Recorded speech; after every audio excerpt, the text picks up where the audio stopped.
And hello, my viewers. Welcome to Science TV. Here we have the 1 p.m. news. I am your host, Edna Kaindi, and this is my sign name and my sign language interpreter voicing. Today is Esther Kendi. Welcome to the news-making headlines.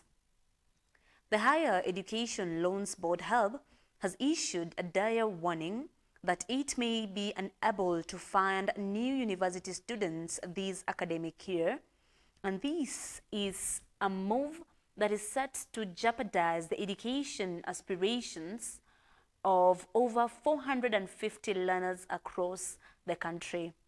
This crisis follows a massive funding shortfall last year, which has left more than 100,000 students without adequate financial support.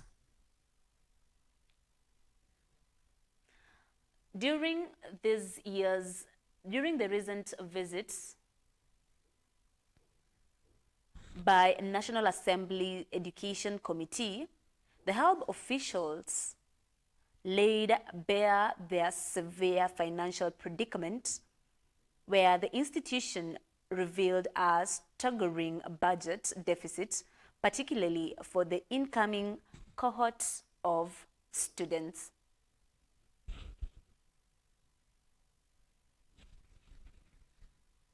And away from that news update,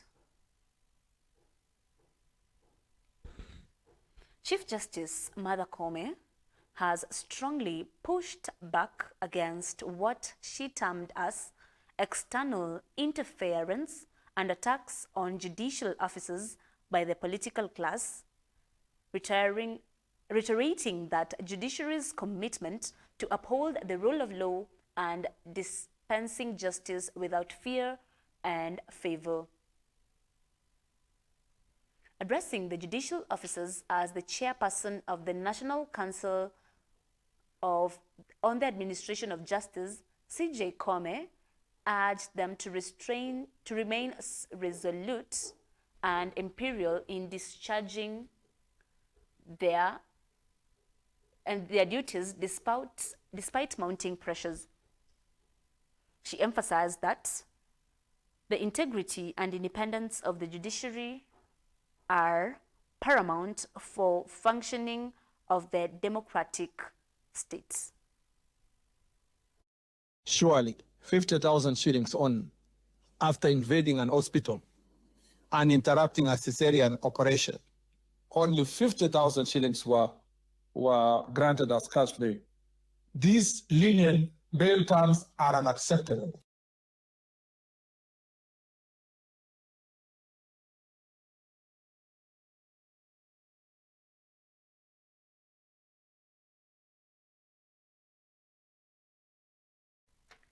And on other news updates, 3 Kenya Defense Forces KDF officers on Tuesday died after sustaining injuries from an improvised explosive device that attacked along the Sankuri-Kiunga main supply routes in Lamu County.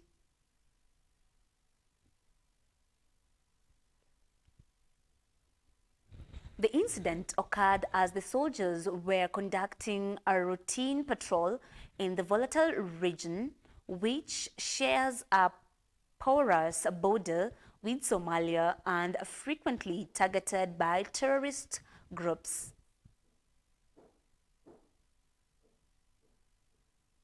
According to the statement from the KDF Strategic Communication Department, the soldiers were returning from Sankuri, where they had been transporting colleagues, when their vehicle struck the hidden device at the Bada area.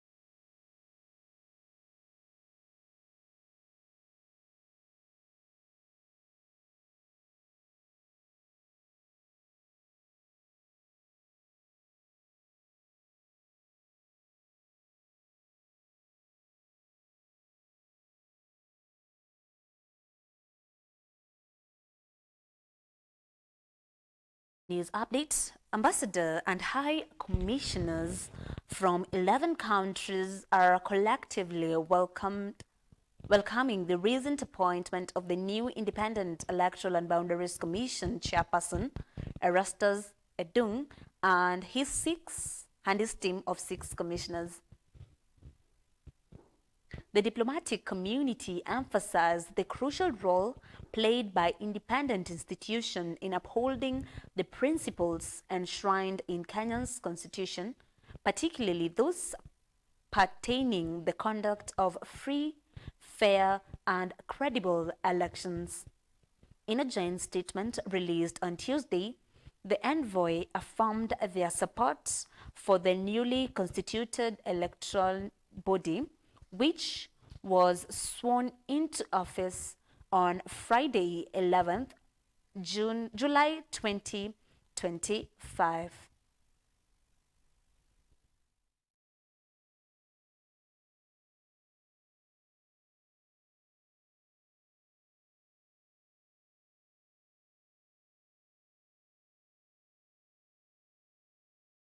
Now, authorities in Mombasa County have launched an urgent investigation into the mysterious deaths of 4 residents in the Migandini area of Changamwe. This follows an illness that leaves its victim with alarming symptoms. As yet unidentified disease causing severe body swelling and the development of pus-filled wounds, sparking fear and anxiety among the local population. The deaths have prompted residents to appeal for the government for immediate intervention, demanding a thorough investigation to determine the root cause of the fatalities and establish protective measures for the community. Kuna kama mrupuko umekuja wa magonjwa fulani. Mtu akifa, hata hizi picha tumetuma kwa mitandao watu wataziona. Mtu anafura hivi kama ndovu, anakuwa kama na malengelenge. Anatoa harufu mbaya, hatuelewi ni ugonjwa gani. Tunaomba kama watu wa health waje wafanye research yao hapa, tujue ni mrupuko gani ugonjwa umeanza hapa eneo letu la Chana. Ule mwili vile ulivyo umefurafura kama majipu vile. Alafu iko na white hivi na unaharibika kabisa. So tukamchukua kapeleka Makadara, polisi wakaja wakampeleka. Ukiona mtu unadhani amechomeka na hajachomeka, unadhani amechomeka na mafuta ama maji moto, na hivyo ndio amekufa. Na kuna wengine wagonjwa pia wameenda kulaswa. Sasa hii mtaa ni kama ugonjwa ambaya imeingia ambayo itatatisa jamii.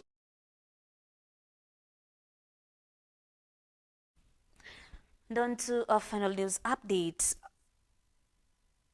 The Siaya County Department of Health, in collaboration with Kenya Snakebite Research and Intervention Center and the Kenya Institute of Primate Research, KIPRE, are working on research aimed at reducing fatalities associated with the snake bites in the area.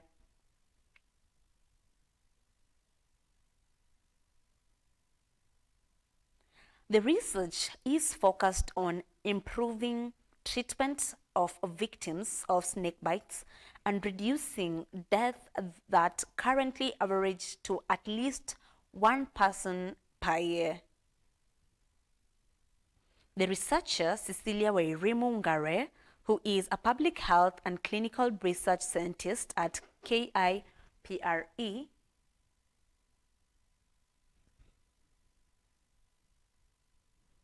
says that the team also comprises of Ministry of Health in commitment to developing the anti-venom deprived from local snakes and their venoms. Or we can call them drugs.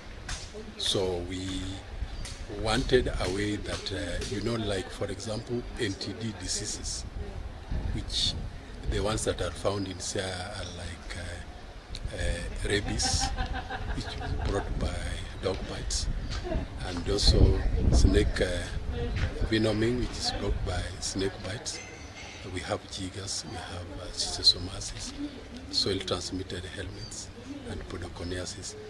So we will find that some of these diseases are focal diseases like schistosomiasis. So they are found in one particular areas.